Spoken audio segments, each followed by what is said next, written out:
Hello everyone, and today I'm giving you my review of quite quickly, because, well, not really quickly, because I'm saying this quickly because, well, between the distance date of when I released my opinion, my full review of Season 1, and, well, there's a certain point when this is released, of Season 2, of me giving my opinions of Season 2, and here we go.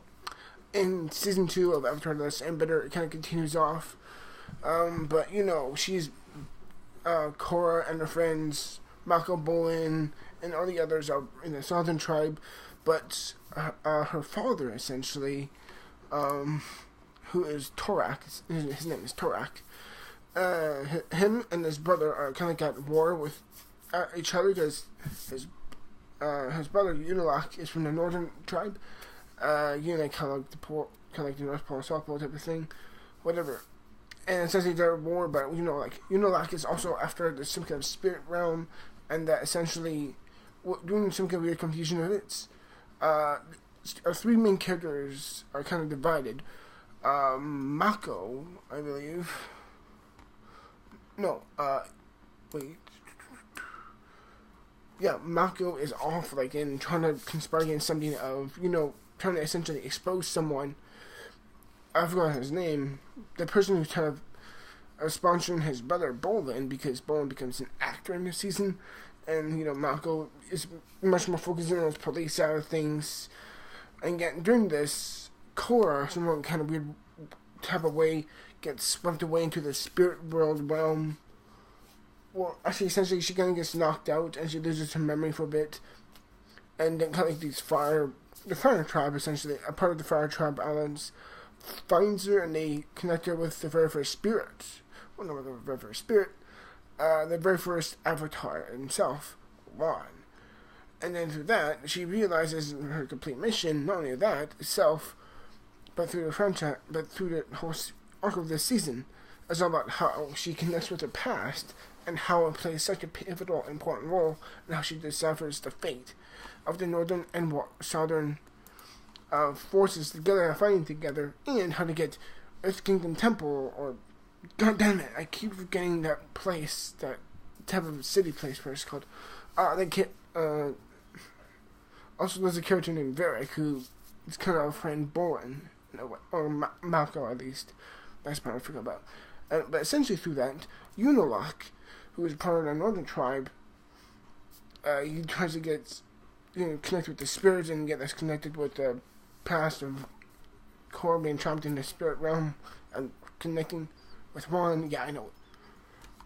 Telling you all about that itself, your mind right now is probably going this way and this way and this way and this way. It's probably going like, whoa, and is the only way you really could follow it is if you did watch it for yourself.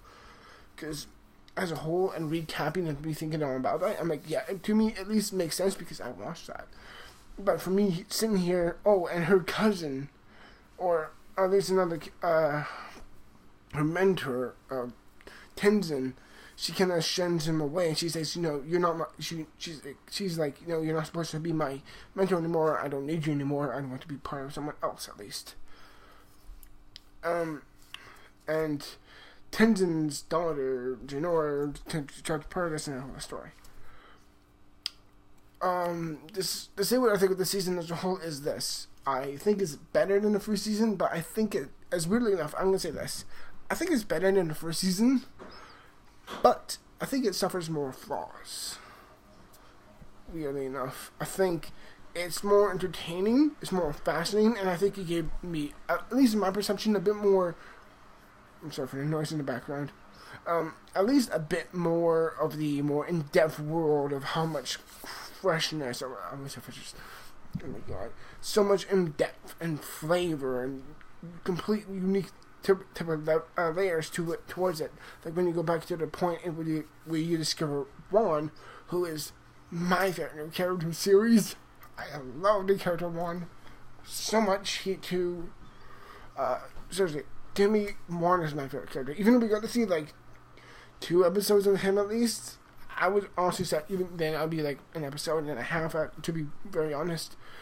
To me, Ron is a very fascinating character, and I loved, even though he's so interesting and I want to see more of him, I still felt like with what with what we were given with him, still feel like it was a complete expression of his character. I thought he was fantastic.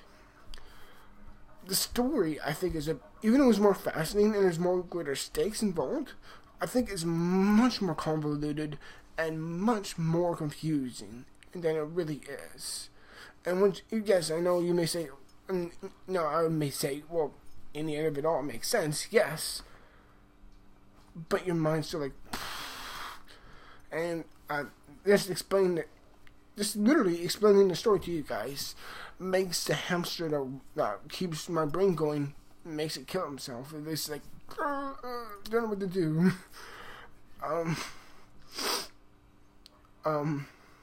There's so much to talk about in this episode.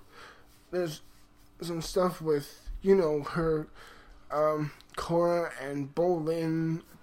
Oh my god, Christ's sake. No, Korra and Mako, who essentially get a bit of a romance. And, they go through up and down in this season. And Korra's connection with her father, and her connection with Tenzin, and her connection with her cousin.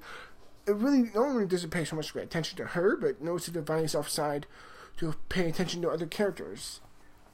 And there's literally so much to talk about in this season, how, especially when you connect the spirits with so many other creatures and what's going on, like I said before, it gets really freaking convoluted, and really, there's only so much you really could process.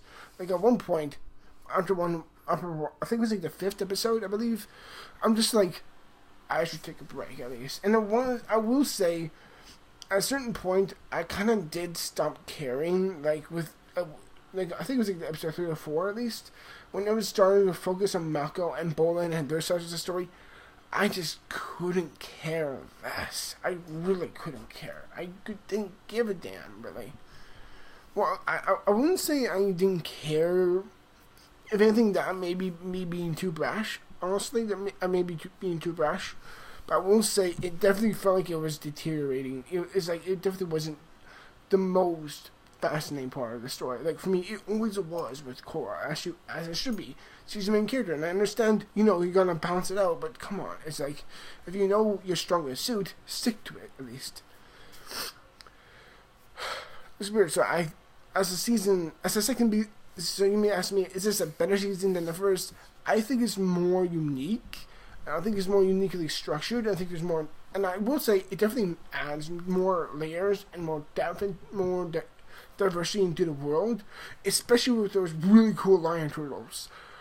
What the hell are they? I want to hear those things, backstories, and how they have the 4. And it's like, yeah, hearing that. I remember they said there's many more, but it's like they gave her the power of earth, fire, water, air. I'm just like, okay, and it's like you get to hear. It's like a line in it. It's like there's more. I'm like, so there's more. Kind of like with each element, you can control certain things. Like if you master air, you can master the way how someone breathes. You can take the oxygen out of someone. Or at least, you can control how much you can control over the element of air. So I'm thinking, how much more layers is there to that for those lion turtles within the story of one? That would have been so fascinating. Oh well, really. But nevertheless, I thought that was really interesting. What was I talking about? But before that, I meant to say, by the way, I'm actually looking at all the characters right here on Google. I did not realize Tenzin was voiced by J.K. Simmons. I did not know that was him. I was really surprised to see that. I'm like, wow, that's one big actor who's knowing that. And also, you get to see D. Bradley Baker voicing someone. Is a Red Raccoon character who's supremely adorable. I love that little raccoon. It's adorable. And Korra's polar bear dog. That thing is cool. I love that animal. I want one of my own. Although, if I had to mix 2 of my own animals personally together, I would mix a lion and a wolf. Like but also we could see a lot more of the spirits and how they give us some the really unique depth of how Korra, going back to the point of Ron, saying that there's a constant balance between the humans and the spirit world with the spirit animals, and I thought the connection there was really fascinating. And the way they approached it was very much, I wouldn't say, was definitely more than a cautionary tale. It feels like that part itself with the character of Ron, which once again I just love that character so much.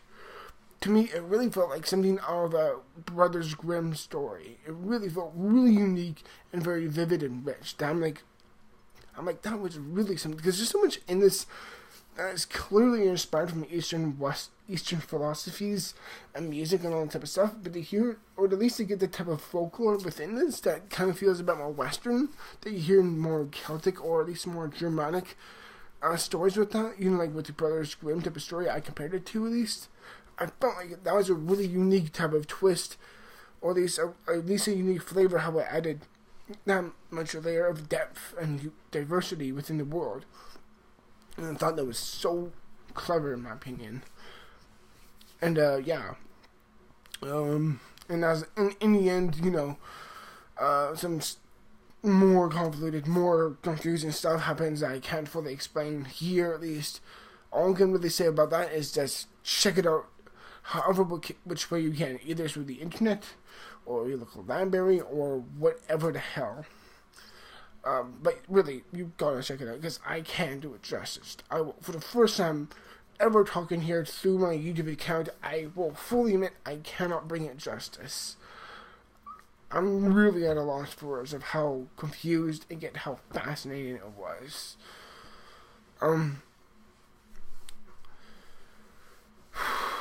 Well, the last thing I'm going to say, or at least to wrap this up with, is, I'm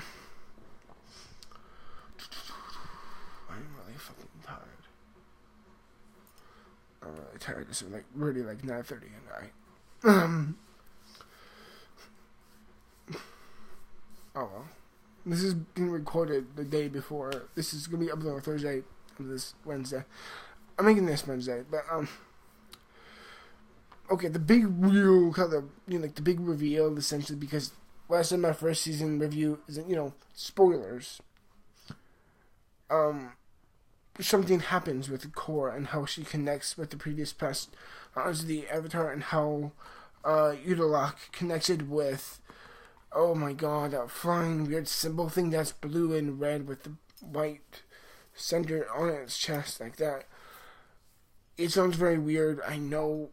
I really do know, but again, you've got to really see it for your own sake. But you know, it connects with Udalak, and it does something to Korra.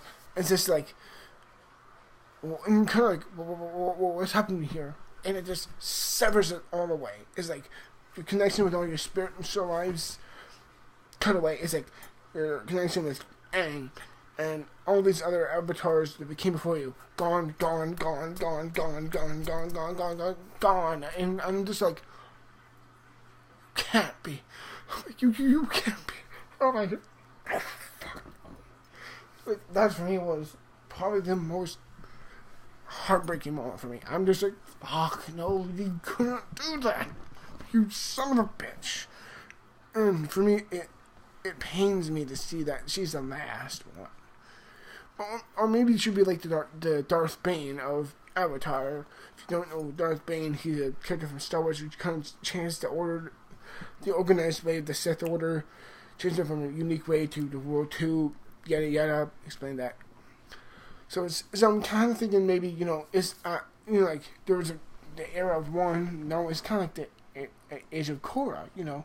She may have paved a new way in this universe for the Benders.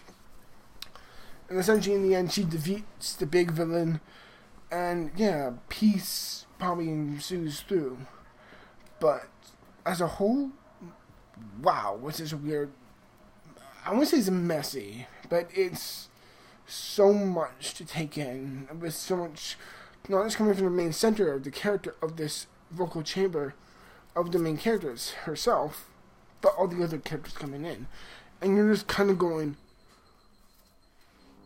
whoa, man, trippy. I just turned into the dude from the Big Lebowski there. But yeah, that's really it, everyone. I'm sorry for this being so long, but in the end, that's just my thoughts on my review of Avatar Season 2.